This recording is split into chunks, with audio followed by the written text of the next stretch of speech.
Leitura Guiada, um programa da Primeira Batista em Botafogo. Este é seu diário com as Escrituras Sagradas. Acompanhe agora o nosso estudo de hoje. Amados irmãos, vamos a mais um programa Leitura Guiada, em que nós lemos a Bíblia completa, fazendo aí comentários acerca dos capítulos para poder te orientar aí e te dar um entendimento melhor das Escrituras. Nós estamos hoje finalizando o livro de 1 Samuel. Vamos ler os capítulos 29 a 31 de 1 Samuel e encerrar aí a leitura do livro de 1 Samuel. O capítulo 29 é a continuação do capítulo 28, aliás, o capítulo 28, lá do verso de número 1, em que os filisteus juntam seus exércitos para lutar contra Israel, né? Só que aí tem a pausa para falar de Saul consultando a feiticeira de Endor e a decadência de Saul, né? Então agora o capítulo 29 vai falar sobre, de fato, a guerra que ocorreu entre israelitas e filisteus. Lembrando que nesse meio tempo, Davi está no território filisteu, está na cidade de Ziclag, que está no território de Judá, mas neste momento pertencente aos filisteus. E ele está ali concedido uma concessão feita pelo rei Aques da cidade de Gate, um dos 5 príncipes dos filisteus. Nesse momento, uma vez que os filisteus estão indo para a luta contra os israelitas, Davi é obrigado a se juntar a essa luta. Então ele está numa posição desconfortável, porque ele precisa primeiro mostrar fidelidade para os filisteus. Segundo, que a fidelidade aos filisteus é uma traição contra os seus irmãos israelitas. Como é que ele, posteriormente, ele iria reinar sobre Israel se ele ajudou um exército inimigo na guerra contra Israel? Não faria sentido. E aí, mais uma vez, a gente vê a providência de Deus na vida de Davi.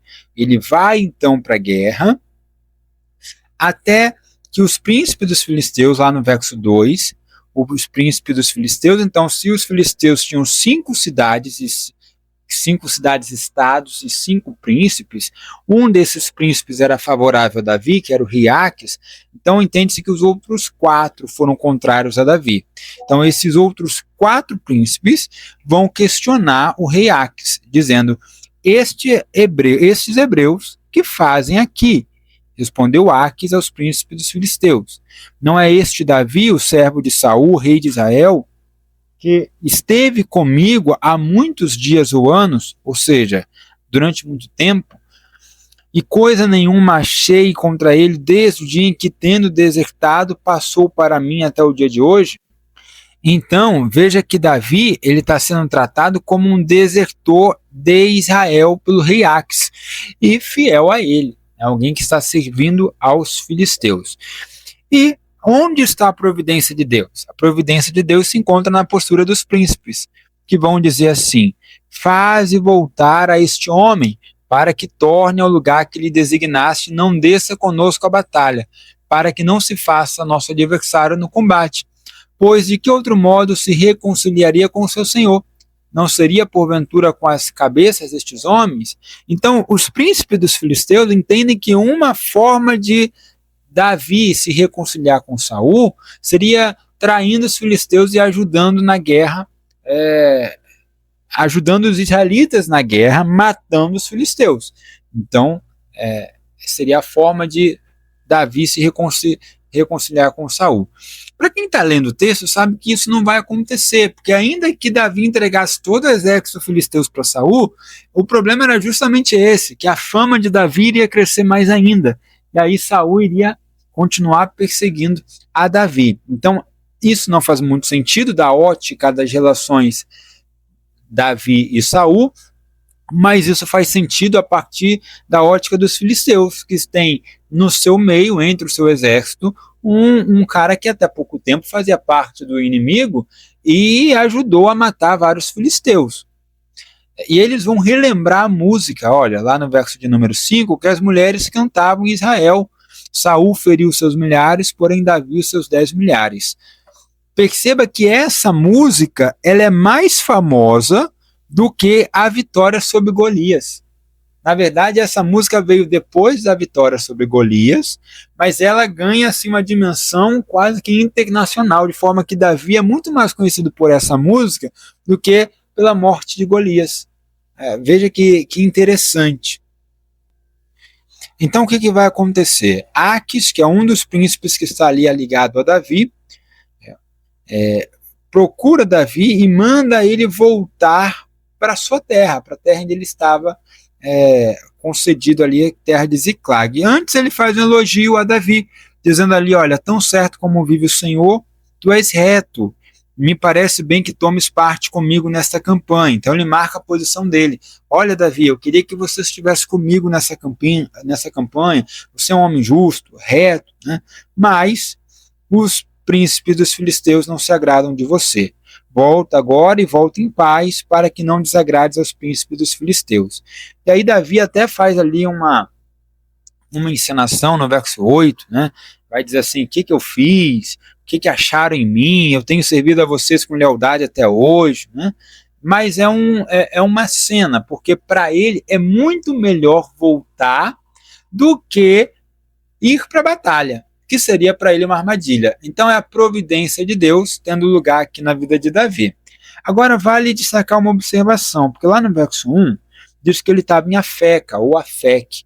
De Ziclag para Afec são 40 quilômetros. Ele foi até lá, né? 40 quilômetros. Então, ele voltou, veja, verso 10, levanta-te, pois, amanhã de madrugada. Então, no dia seguinte, ele voltou de de Afec para Ziclag, percorrendo aí mais 40 quilômetros. Então, quando ele chega em Ziclag, lá no capítulo 30, ele já andou nesse dia 40 quilômetros. Isso é importante você ter em mente. Davi andou 40 quilômetros, ou 80 quilômetros em 2 dias. Tá?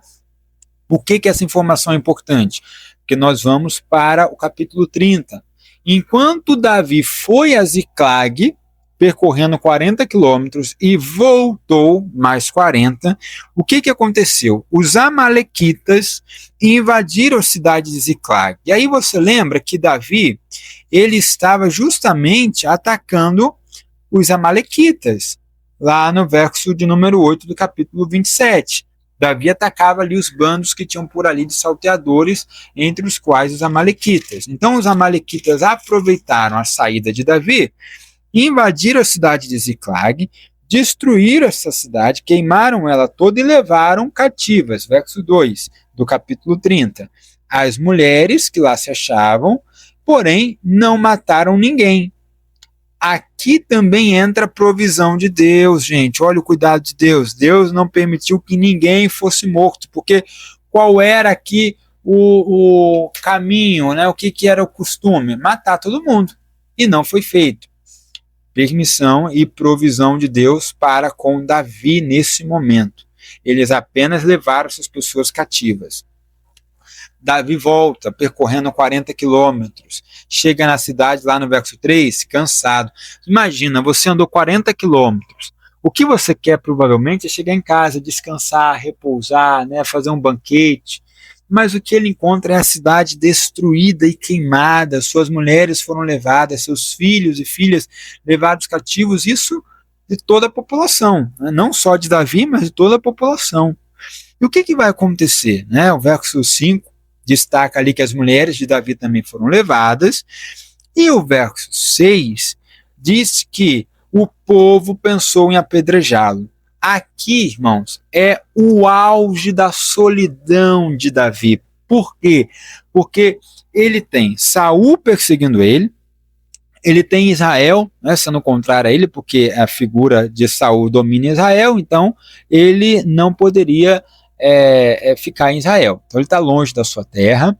Ele achou ali uma amizade com os filisteus, mas agora ele também foi rejeitado pelos filisteus, e nesse momento ele é rejeitado pelo seu povo, pelos homens que estão com ele, porque os seus homens estão culpando a Davi pelo ocorrido. Embora ele não tivesse culpa, mas os homens projetam a culpa em Davi e até pensam ali em apedrejá-lo. Claro que não é todo o povo, senão Davi não teria sobrevivido, mas algumas pessoas, alguns líderes ali do povo começam a ventilar essa informação, né? Isso, tamanha amargura que eles tinham por conta da perda dos seus familiares. E mais o verso 6 termina com um texto importante.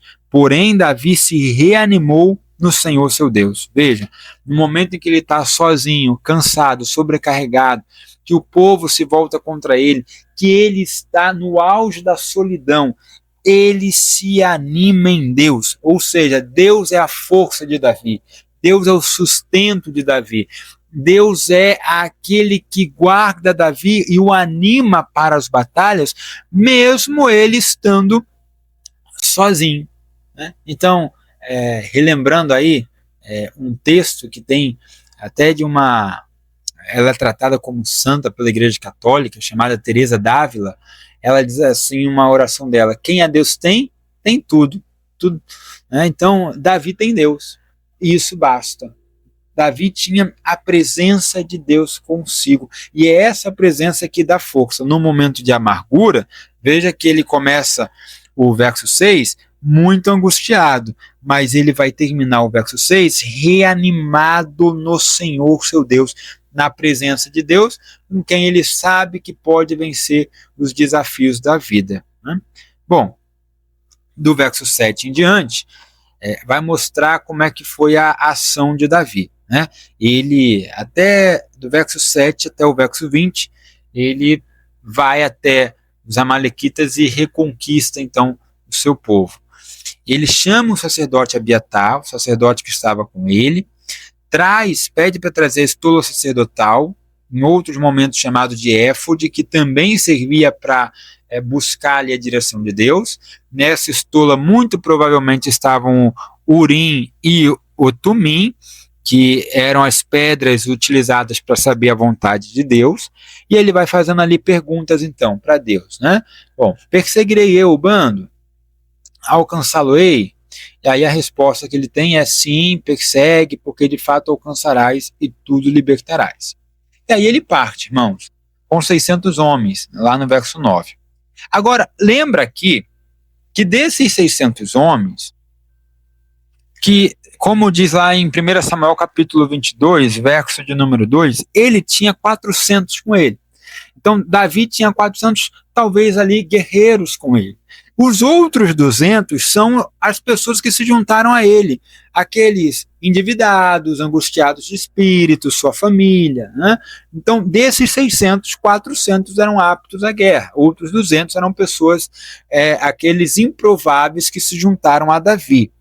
Então, o que ele vai fazer? Ele vai atrás dos amalequitas com os 600 homens e chega até o ribeiro de Besor, mais ou menos 30 quilômetros. Então, olha só, ele já andou 40 quilômetros de Afec até Ziclag. Agora ele anda mais 30 até o ribeiro de Besor. Então, mais ou menos uns 70 quilômetros. Não é qualquer pessoa que consegue fazer isso, né? Essas pessoas, esses 200, que não eram soldados, que não eram guerreiros, que estavam ali despreparados, não conseguem. Então eles param e ficam ali no ribeiro de Besor. Os outros 400 continuam a caminhada. Esses 400 já estavam com Davi, já eram homens valentes, preparados para o combate, né? Então eles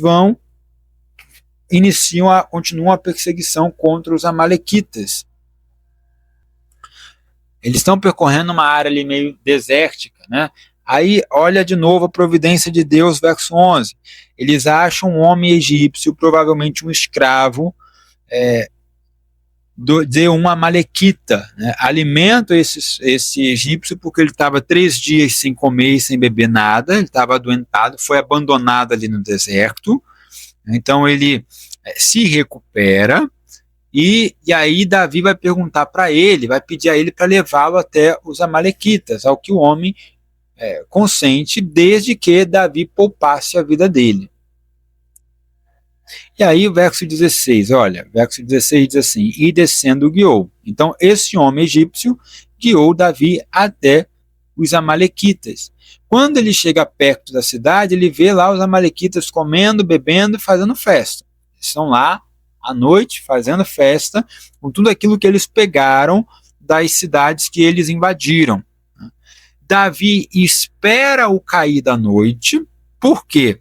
Porque é o final da festa, então esse povo amalequita, esses homens já beberam, já estão meio sonolentos, já estão cansados, e ele vai matando todo mundo, ele vai destruindo todo mundo do crepúsculo vespertino, ou seja, do amanhecer até o cair da tarde. Ou seja, um dia inteiro Davi dando em cima dos amalequitas, né? De forma que somente 400 moços conseguem fugir montados em camelo. Mas ele recupera tudo quanto ele tinha. Verso 18 diz que ele salvou tudo quanto haviam tomado, inclusive suas 2 mulheres. Não lhes faltou coisa alguma, nem pequena nem grande, nem os filhos, nem as filhas, nem o despojo, nada do que lhes haviam tomado. Tudo Davi tornou a trazer. Então, Davi trouxe tudo de volta. E aí, veja lá o verso 20, este é o despojo de Davi, ou seja, se ele recebeu a culpa, agora ele recebe a honra por conta disso, né? Ele recebe o louvor por ter feito tal ação.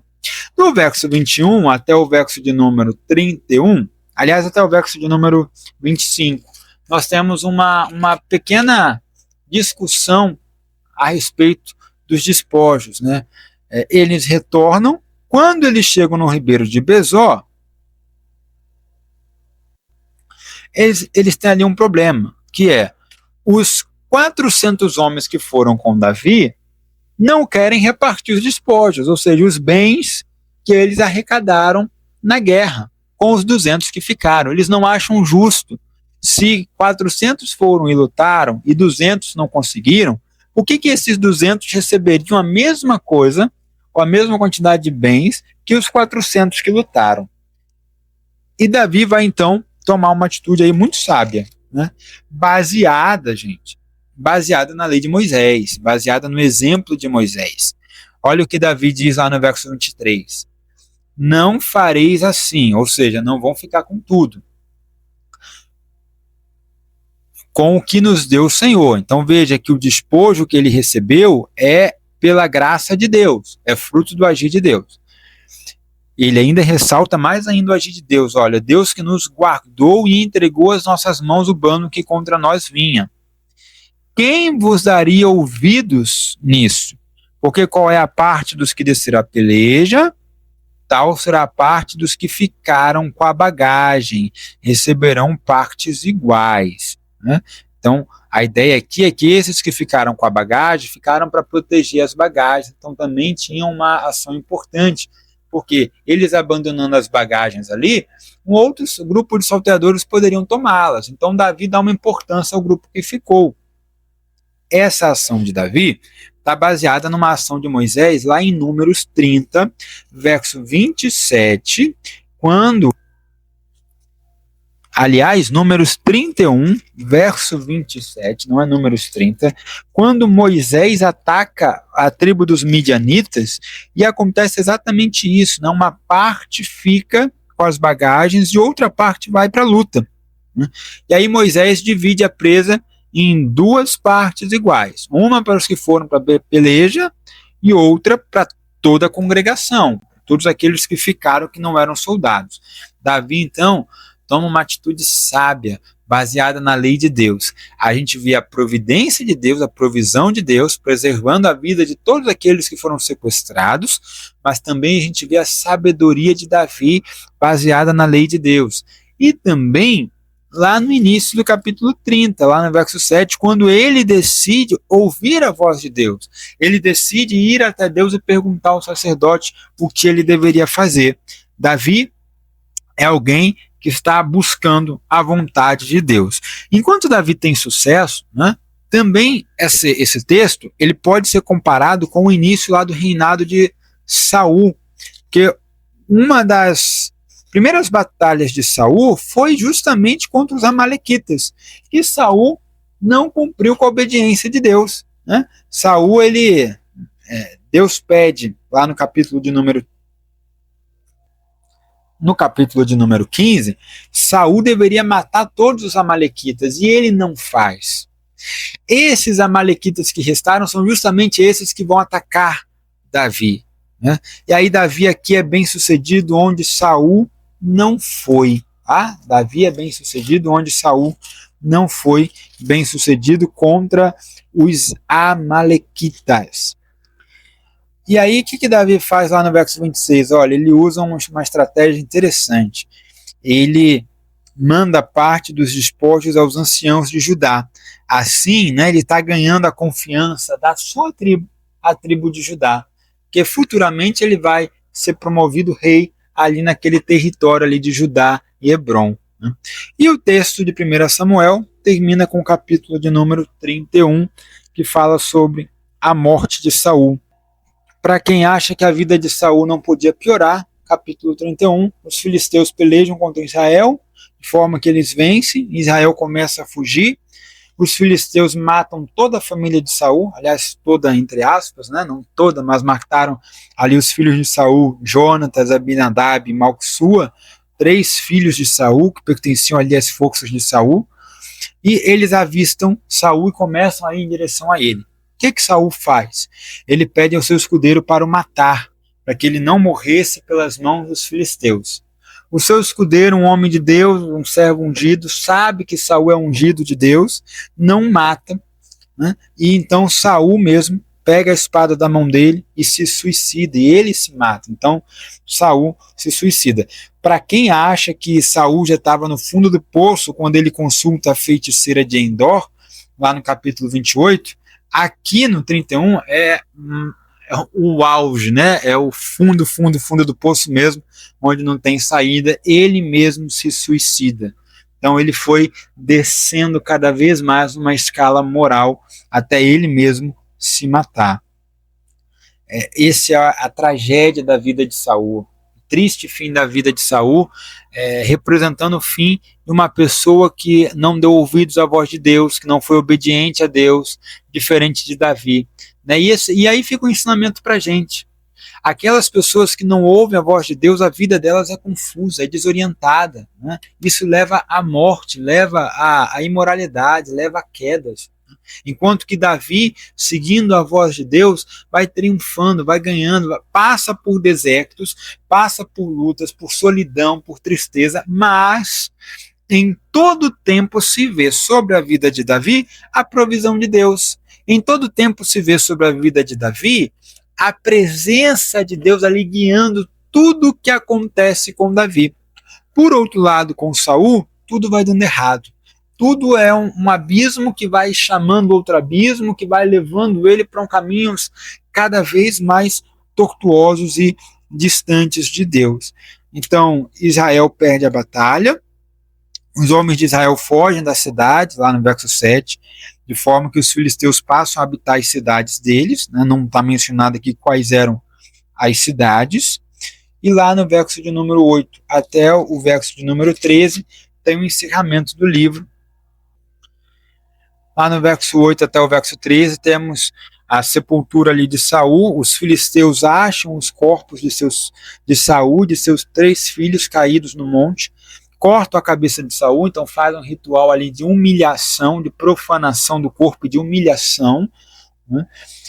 Pegam suas armas, colocam as armas de Saul no templo do seu deus Astarote, a deusa Astarote, né? E o seu corpo estendem no muro da cidade de Bet-Sean.